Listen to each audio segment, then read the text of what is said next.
think Israel has more powerful propaganda than Hamas? Oh, absolutely not. No, absolutely not. No, I don't think they have. I don't think they're putting the money I in know, the propaganda. I forgot about the Hamas American super PAC that buys all of our Congress. Dude, it's so beautiful when you can't be bought and you're standing on the right side of history, because it's like the truth costs nothing. They need all of this. They need the whole apparatus. They need every bit of money and power and resources to keep the lie going. But the truth is very simple. God says that America will be blessed if we do stand. Here we go. Here we go with fucking insane zealotry from a Zionist pastor. With, to some great degree, this is where I think we come into an issue, because we all agree that America is heading in the wrong direction. I think we all agree that. So how can we claim that we've been blessed for supporting Israel all these years when clearly America has suffered since we've been supporting America Israel? suffered because we've had some lousy leadership, no doubt about that. But they all supported Israel. As far as the politics, they all supported Israel, every single one of them. They said they did. Name a president that didn't go and kiss the Wailing Wall.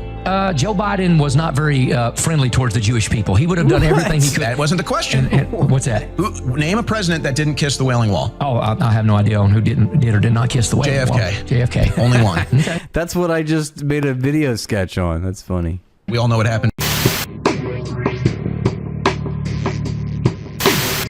So the beauty of Donald Trump is that he'll often tell you a truth lined as a joke. That's a gaffe.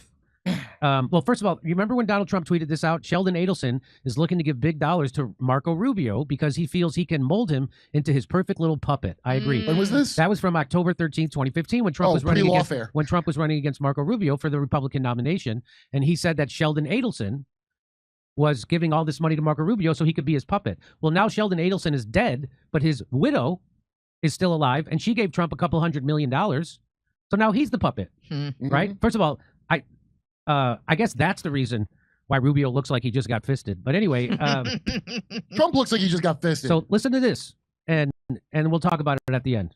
Broken promises from many other American presidents. You know that they kept promising. I never understood it until I got there. There was a lot of pressure put on these presidents. It was put on me too, but I didn't yield to the pressure.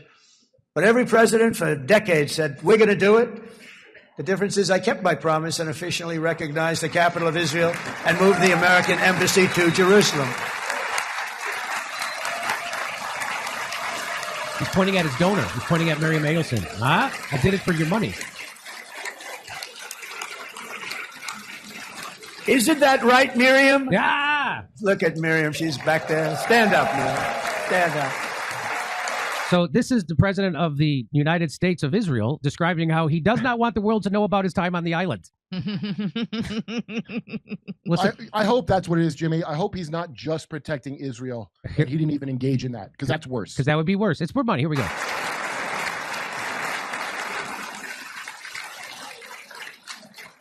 Miriam and Sheldon would come into the office. They'd call me. He'd call me. I think they had more trips to the White House than anybody else I could think of. Look at her sitting there so innocently. She's got $60 billion in the bank, $60 billion. And I think she's saying no more. And she loves Israel, but she loves it. And they would come in, and her husband was a very aggressive man, but I loved him. He was a very aggressive, very supportive of me. And he'd call up, can I come over and see you? I say, Sheldon, I'm the president of the United States. It doesn't work that way. He'd come in, we would do. But they were very responsible for so much, including getting me thinking about Golan Heights, which is probably one of the greatest things to ever happen to Israel. So there he is admitting he gave the Golan Heights to Israel because of his donors. That's who runs your foreign policy, ladies and gentlemen. Wealthy Jewish donors. Miriam, stand up, please. She really is. I mean, she loves this country.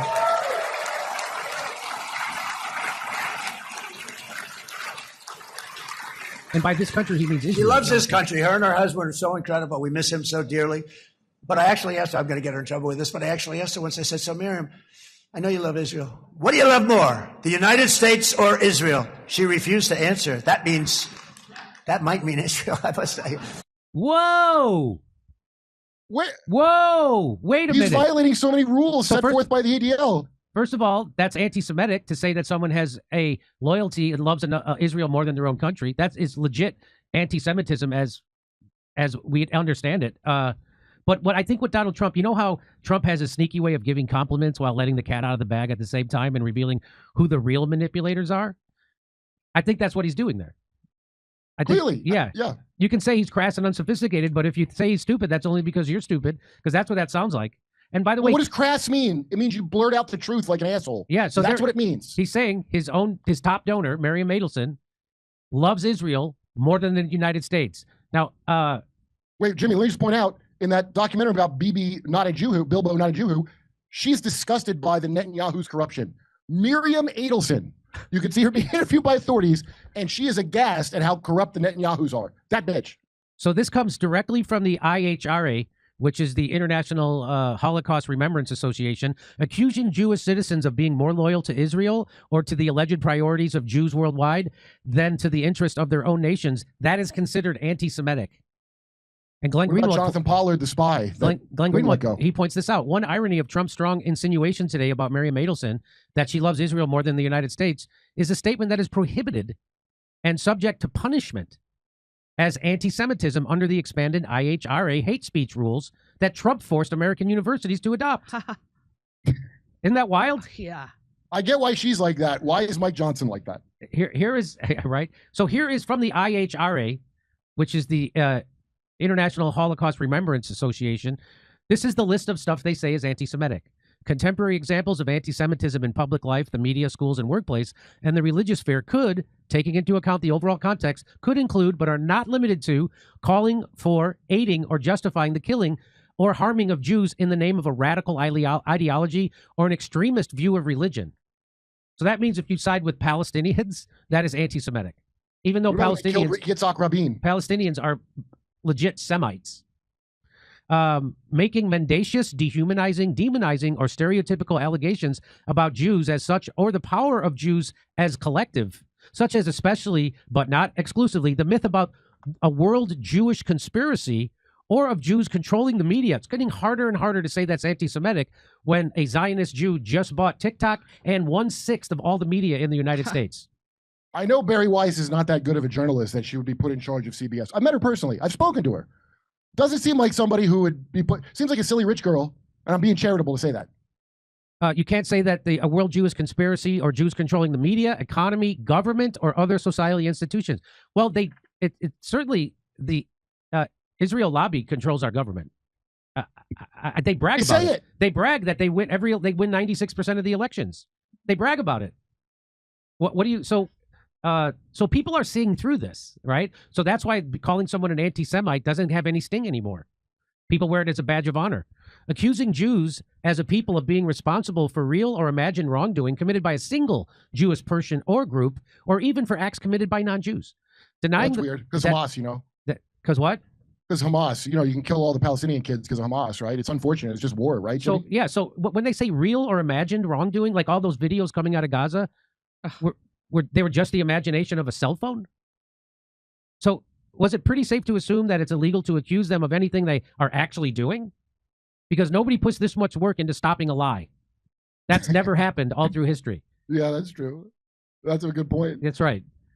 Oh, here's another one. Denying the fact, scope, mechanisms, for example, gas chambers, or intentionally of the genocide of the Jewish people. So you can't deny that they used gas chambers or that there was a genocide of the Jewish people at the hands of the National Socialist Germany and its supporters and accomplices during World War II. So you can't deny the Holocaust in any way, shape, or form. But I should deny others, right? But you can deny other Holocausts, like how they denied the Armenian genocide and how they're absolutely do that. How they're denying the genocide right now that they're committing against the Palestinians. That's okay.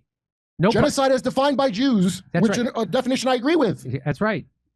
And the next one is accusing the Jews as a people or Israel as a state of inventing or exaggerating the Holocaust. They would never exaggerate. I mean, everything they're saying is lies and contradictory, but they would never exaggerate about the Holocaust. That's I'm sure the early Zionists didn't have a plan to sacrifice any of their own people because they don't do that now. Accusing Jewish citizens of being more loyal to Israel or to the alleged priorities of Jews worldwide than to the interests of their own nation. That's what Trump just did.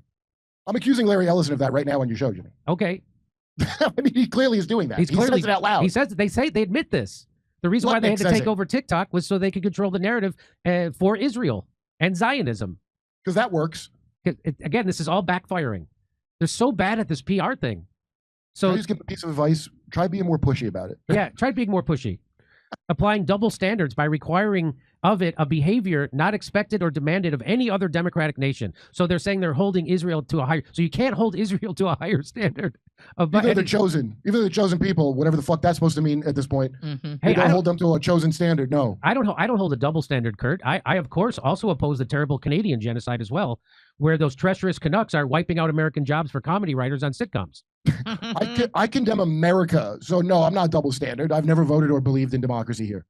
And here's the final things that they say are anti-Semitism: using the symbols and images associated with classic anti-Semitism, like claims of Jews killing Jesus or blood libel, to characterize Israel or Israelis.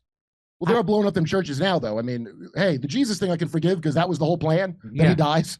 But this part where you're blowing up Christian churches, it's weird to hear none of the Christians, Zionists, talking about it. They only talk about like Uganda, but they don't mention the Orthodox Christians being blown the fuck up in Syria and Israel. There isn't a GPS that could draw you a straighter line to who is actually guilty than these new regulations. If they were any less subtle, they could be a sketch on SNL, for F's sake. The last one makes me mad because these are the assholes telling you, this one holding Jews collectively responsible for actions of the state. Zionists say that Jews are all Zionists. That's right. They're the ones, Nazis and Zionists say they're the same thing. Not me. That's right.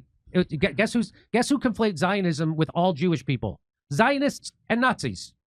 Guess who is in on it together? And you have a coin with a swastika and Zionist shit on the other side. That's right. Guess who collaborated? Wow. So I'll be interested to see what happens to this segment. I'll be interested to see what happens. Let's see if by the way, I'm not suicidal. I hope everybody in Israel knows that. I'm not suicidal. I'm very happy. I'm looking forward to the next 30 years of my life. My father lived an extra 33 years. I'm really looking forward to that. My dad was healthy all the way to the end. That's unusual for a cop. My dad, he didn't get of course he had anger and rage like of a guy who was like he didn't not drink. A dirty cop in the dirtiest fucking city. He was not a dirty. My dad was not a dirty cop. I was hoping he would take a payoff. So I was like, no, Dad, that's why he's like that. I'm getting sick and tired of drinking powdered milk over here. Would you take some money? Yeah. He didn't. He wouldn't do it. My dad was a straight arrow in that way, and I don't need your sarcasm, Misha. It was just a sarcastic hiccup. Yeah. So yeah, just letting you know, we'll see what happens with this. And if you like to hear me bring people together in hate around Zionism, you can come see me in Irvine this Sunday, October 19th. I'll be at the Improv in Irvine. Then we're going to Australia, Burbank, California, the day after Thanksgiving, Pottstown, and then guess what? We're going to be January 11th in Waikiki at the Blue Note. See you there. Go to jimmydore.com for link for tickets. Over to stuff. Jimmy, we're going to go to Rumble. Okay, let's go to All Rumble. right, we will see you at Rumble, ladies and gentlemen. Here's the link. Just put it in the chat. You'll be seeing it. Hold on, I've got to pin it. Did you ever see a CIA guy confessing to killing Bob Marley on his deathbed with some kind of thing that gives you cancer? No. Yeah, it's a real guy that did. I mean, maybe he's just lying, I guess. A CIA guy on his deathbed. I'm sure he's just lying on his way out, and it's not what happened.